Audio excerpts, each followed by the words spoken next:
If तपाईँहरूले यो video click गर्नुभएको छ भने यसलाई पुरै हेर्नु ल, किनभने अलिकति हेरेर जाँदाखेरि के हुन्छ भन्दाखेरि अब मेरो जुन सर्च इन्जिन हुन्छ नि त्यो सर्च इन्जिनमा चाहिँ एउटा अथेन्टिक देखिँदैन क्या।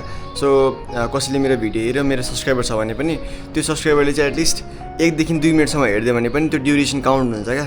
किनभने युट्युबको एल्गोरिदम कस्तो छ भन्दाखेरि कसैले मेरो भिडियो हेऱ्यो भने चाहिँ त्यो भिडियो अलिकति बढी समयमा हेर्छ कि हेर्दैन, कि क्लिक गरेर मात्रै जान्छ कि कसो गर्छ भनेर चेक गर्छ क्या। अनि त्यसको अकर्डिङ मेरो भिडियोलाई पुस गरेर हुन्छ। So if you are just following me or subscribe गर्नु भएको छ भने चाहिँ अलिकति भए पनि थोरै टाइम लिएर कि त बरु भरे हेर्नु, तर आधीसम्म चाहिँ हेरिदिनु क्या। एकछिनको लागि मेरो कपाललाई इग्नोर गर्नु ल। अहिले बिहानको 6 पनि होइन हौ, अहिले त कति बज्यो भन्दाखेरि नि हाम्रो 8:40 भयो अहिले ठ्याक्क। अहिले बिहानको 8:40 भएको छ। एन्ड तपाईँले पत्याउनु पनि हुन्न होला क्या, मेरो स्क्रिन टाइम अहिले नै अलरेडी 1 hour and 1 minute भइसक्यो क्या। अनि हिजो बेलुका म कति बजी सुतेँ भन्दाखेरि ट्याक्क 2 बजी सुतेँ होइन। अनि हिजो बेलुकाको अब स्क्रिन टाइम हेर्नुहुन्छ भने इट वाज अलमोस्ट 9 hours। किन भइरहेछ भन्ने कुरा हो क्या। मैले पहिला म कस्तो थिएँ अनि अहिले म कस्तो भइरहेको छु र म कुन जोनमा गइरहेछ भन्ने कुरामा धेरै फरक परिरहेछ क्या। Like I can clearly see that नि त। अनि पहिला जस्तै म बिहान कति 4 बजी उठेर म माथि हिँड्न गइसकेको हुन्थेँ, रनिङ गर्न गइसकेको हुन्थेँ, कि त लाउरीसँग कता कता गइसकेको हुन्थेँ क्या।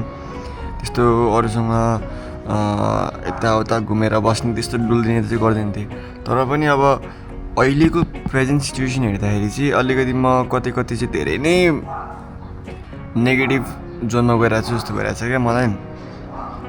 न म अहिले मेरो लुगाहरू मिलाउँछु, न म बेडसिट मिलाउँछु। सो धेरै प्रब्लमहरू छ क्या अहिले यो दिमागमा चलिरहेको। अनि त्यसले गर्दा पनि म अलिकति फोकस गर्न नसकिरहेको होइन। अब सपनामा चाहिँ राति मैले यस्तो यो एक्सन क्यामेराबाट फोटो क्लिक गर्दै थिएँ अरे। अनि एक्सन 4 पनि थियो अरे क्या मसँग। अनि त्यो चाहिँ ठ्याक्कै एउटा हाम्रो सानो मिनी क्यामेरा जस्तै थियो अरे होइन। त्यहाँ चाहिँ यस्तो बटन फोटो खिच्ने यता भिडियो बनाउने थियो अरे क्या। अनि म पुरै खिचिरहेको थिएँ अरे, राम्रो पनि खिच्थ्यो, त्यसले फ्ल्यास पनि दिन्थ्यो भन्थ्यो क्या। अहिले चाहिँ अब त्यो सपनाबाट बिउजिँदा त केही पनि छैन जस्तो भइरहेछ मलाई। अहिले हल्का फ्रेस फिल भइरहेछ। अनि आज तपाईँलाई म के देखाउँछु भन्दाखेरि मसँग एउटा स्प्रे छ क्या, मैले रिसेन्टली लिएको थिएँ। अनि इट्स बिन अलमोस्ट 2 weeks मैले युज गरिरहेको छु। अनि यो रोजमेरीको वाटर हो क्या, हेयर स्प्रे हो। यसले चाहिँ के गर्छ भन्दाखेरि तपाईँको हेयरलाई थिक बनाउने, अनि जुन हेयर फल हुन्छ नि हाम्रो, हेलमेट लाउँछौँ नि त हामी होइन। अनि हेलमेट लाउने क्रममा के हुन्छ हाम्रो हेयरमा त्यो जुन हेयर फोलिकल्स छ त्यहाँनिर त्यो ओइल बिल्डअप हुन्छ क्या। किनभने अब हेलमेट लगाइन्छ, पसिना आउँछ अनि इट फिल्स लाइक ग्रिजी अनि ओभर हुन्छ क्या। तपाईँको काम के हुन्छ भन्दाखेरि हप्तामा 2 चोटि अरू 3 चोटि चाहिँ तपाईँले आफ्नो हेयरको अकर्डिङ चाहिँ नुहाउनु पर्ने हुन्छ, सेम्पू लाउनु पर्ने हुन्छ होइन।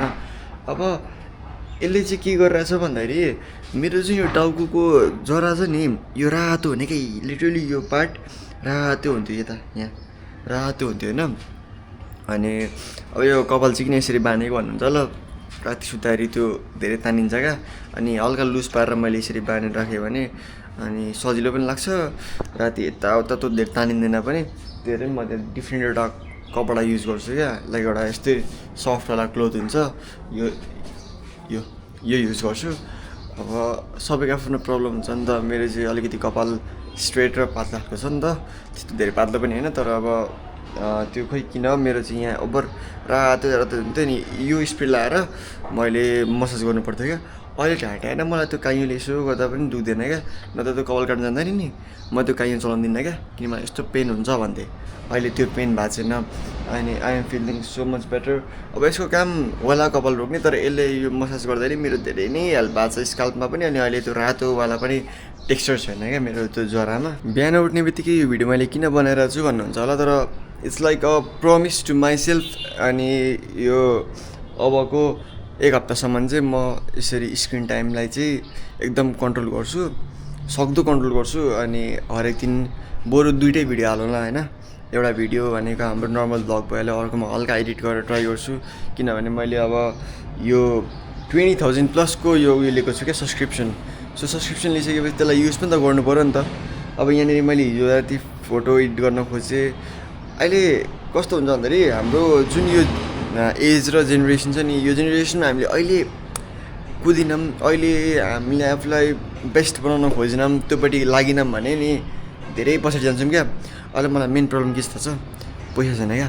यो पैसाको लागि भए पनि मैले यहाँ सिक्नुपर्ने छ अनि यो सिकेँ भने मात्रै मैले त्यहाँनिर काम पाउँछु क्या किनभने मेरो एडिटिङ राम्रो छैन भनेर लाइक एडिटिङ अलिक त्यो लेभलको पुगेन भनेर मैले काम पाइनँ क्या किनभने मैले पाइसकेको जब पनि इट्स लाइक गन अब त्यो मैले फिर्ता ल्याउन सक्दिनँ नि त अनि अलिकति रिग्रेट पनि लाग्छ होइन अब म चाहिँ कस्तो प्रिफर गर्छु भन्दाखेरि सिम्प्लिसिटी क्या त्यस्तो बिटवाला ड्याङ गरेर गर्दिनँ नि त तर अहिले चाहिँ अब कति क्लाइन्टलाई त्यो पनि छैन अनि हामीले भिडियो सुट गर्दाखेरि पनि एटलिस्ट एउटा क्यामेरा चाहिँ हुनुपर्छ भन्छ क्या अब कपाल थियो क्या मेरो फोनमा जस्तै मेरो फोन भनेको 14 Pro Max होइन तर उनीहरूको हातमा त अब 17 Pro Max छ भने किन मेरो 14बाट सुट गर्ने भन्छ नि त द्याट्स द डिफ्रेन्स अनि they one the big camera त्यो बिग क्यामेरालाई अलमोस्ट क्यालकुलेट गर्दाखेरि बाहिरबाट मगाउँदाखेरि पनि 8 लाख रुपियाँ पर्ने रहेछ अनि त्यसको लागि मसँग पैसा भनेको 10,000 पनि छैन किनभने मैले आफ्नो यता काममा सबै चलाइसकेको छ एन्ड 9 लाख जस्तो त मैले अलरेडी लगानी गरिसकेको छ नि त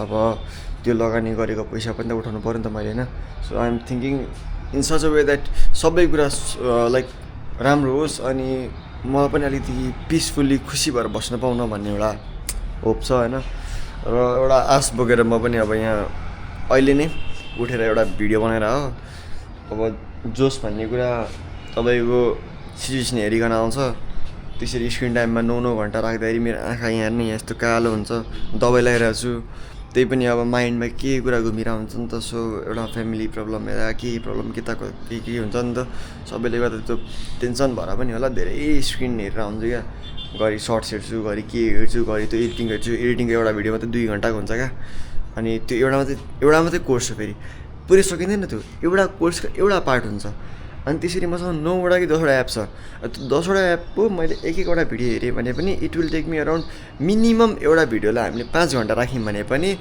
5 × 50 50 घन्टाको भिडियो त मैले हेर्नै बाँकी छ अझै क्यालकुलेट गर्दा नि हुन्छ यति पुग्छ क्या तपाईँको सो इन डेप्थ जाँदाखेरि धेरै लामो छ प्रोसेस त्यही भएर पनि अहिले चस्मा लगाएर भने पनि अहिले यहाँ अब अलिअलि काम गर्न आँटेको दबाई लगाइसकेँ मैले अब यो भिडियो एडिट गर्छु नि I will just post it